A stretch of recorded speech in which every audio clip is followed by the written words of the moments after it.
Hey, I need to stop saying it here at Salt Lake. I need more coffee this morning. What is your take, though, on Jen Shah? The government asking for 10 years, saying she was like the ringleader in this whole scam, the victim speaking, Coach Shah and her two boys writing letters to the court, begging for mercy and leniency. I want all your thoughts. Like, where do you begin? Like, did you read the statements from the victims? Yes, I read it. Did you read everything? Yes. Listen, this is where I am with this whole thing. Thoughts? This is my thoughts. Now, look, this has nothing to do with the Chrisleys. It's a different case. But after Todd got, if this is me, Todd got 12 years, Julie got 8. I feel if it were me, because this is why you take a plea deal. You could have had, if this went to trial and she was found guilty, technically she could have got up to 30 or 40 years. I forgot if it was 30 or 40. It was one of those. And then, you plea, but like, you don't know the details when you plea. You don't know the actual details. You get, a counseled, like if you plea, it might be this. It could still be anything. You don't know when you plea, it's the max is going to be 10 years. You just know you're pleading and it's not going to be 30. If it were me and I were Jen Shah and I heard this from the government, I would have fucking been so happy and so relieved. I think, asking for 10 as the upper limit to me was like, wow, that's not so bad. It's horrible, but it's not so bad. I would have thought that they would have asked for more. That's my honest opinion. So just for me, like when you hear 10, like now because it's very rare that you ask for something and then they impose more.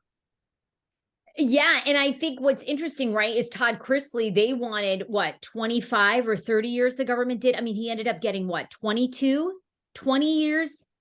It wasn't it, or was it 15? Yeah. Sentenced to. Okay. So it sounds like they sort of shave off a third. So, now it sounds like 10 years, she's probably looking at being sentenced to 6, 7. Well, and, if 3 or 4. Well, yeah, sorry, I didn't mean to cut you off. Like if she asked for 3, they asked for 10. The middle of that is 6.5. Round up to 7, round down to 6. Yeah.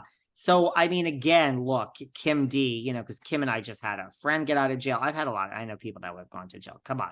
We're like gangster over here in New Jersey. But the point is, I live in New York, but, I hang out with these Jersey people. The point is, what is my point? The point is, Kim is like, even one day is too much. Okay, Kim, I get it. But I don't know. I thought this was, if it were me, I would have been like, if I were her lawyer, I would have been like, this is good. Me. Yeah, that's just me. I would have been. By the way, Todd, they wanted 22 years. Todd Chrisley was sentenced to about 13. So it's almost half. So would you be shocked? Do you think there's a chance Jen Shah just gets sentenced to just 5 years of jail time and is out 2.5? Yes. I think it's possible that she gets 5 years, that she gets sentenced. I don't know about, with Fed, if you can get out early. Like, you could, but like, it's not really common. I think 5. I think that wouldn't shock me anymore. And then she ends up doing, because Teresa. I'm shocked at the 10. I'm shocked. I personally was shocked at the 10. Like Kim called me and she's like, everyone was, oh my God. I was like, I think this is pretty good. That was my reaction. 10 years to ask for. And they said they think this is like what the appropriate. So, listen, I think her lawyer is not bad. At least in the final hour, they're trying with these statements from Coach and the boys. I didn't see that from the Chrisleys, so that's the argument that she's, Coach says, my wife has gotten mixed up. Her sons are asking for 0 time. They want probation. They list, I'm sorry, I don't believe any of this, but they cite all her, social work, all her work with young women, all her, what else? Like, she's on her social media all the time fighting for social justice. I think that's absolute bullshit that she's doing all this, of course, because of leading up. Her one son, no, her youngest son, his letter was sealed, so we don't know what it said.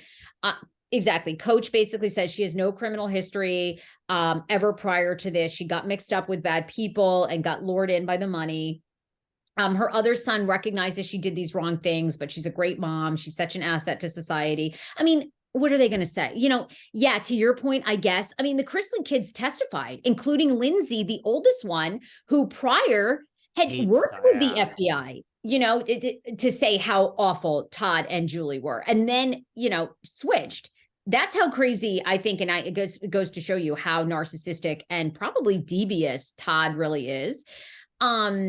Everyone needs to go listen to my interview with Todd and Julie. This isn't it's just narcissist. Todd's a sociopathic narcissist. He's one of my friends listened and they're like, wait a second, is he talking about like every other word about how hot he is? Now he's kind of joking, but the fact that it was recorded like right before basically all of it, it's like, look, they are so good at what it reminds me of Tammy Faye and all of that, and just the evangel, the Christian, just looking at you and I agree. Julie, God says that we deserve more Gucci and we're going to get more Gucci because we are better than the neighbors. So we are going to find a way to go get more Gucci.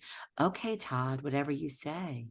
Well, I'm saying we deserve Gucci. And you know what? A vision, Julie, came to me. We deserve Dior and we deserve Cartier and we are going to get it. I've got a plan, my darling. Yes, Todd, whatever you say. Chase, Savannah. Yes, Daddy. We are getting some Dior and Gucci for all. Yay, Daddy. There you go. There's your Todd impression for today. Those victim statements were tragic. People who had lost everything, they were suicidal. Jen even tried to hawk courses, where people could buy courses to have success. There was basically a single mother who went through a divorce, devastated, had nothing financially, took the rest of her savings, which was like $12,000, bought these so-called courses, never received them because Jen Shah was going to teach her, her ways to make money, never received anything from Jen. And in fact, it doesn't reveal who it is, but I'd be curious to see if it was Stuart or Jen themselves, or maybe somebody else. But a victim says they got phone calls from Jen's camp of these scams, basically saying, we're going to report you to the FBI, that you are doing these illegal things. If you turn us in. So all this intimidation. I mean, again, to me, Jen is, this isn't a woman who robbed a store because her children couldn't eat and she never had a criminal history. This isn't a woman who is going through a depressive time and is pulled over for DUI, and yes, could have really killed herself or somebody else, but had never had a criminal. This person knowingly preyed on victims, making them suicidal, making them lose everything. And then again, everybody is like, oh my God, Jen and Coach, they're so great. And, all the Heather and Lisa and everybody said, this person's a devious person. Like a criminal for a long, and again, this wasn't a year-long, hey, if I can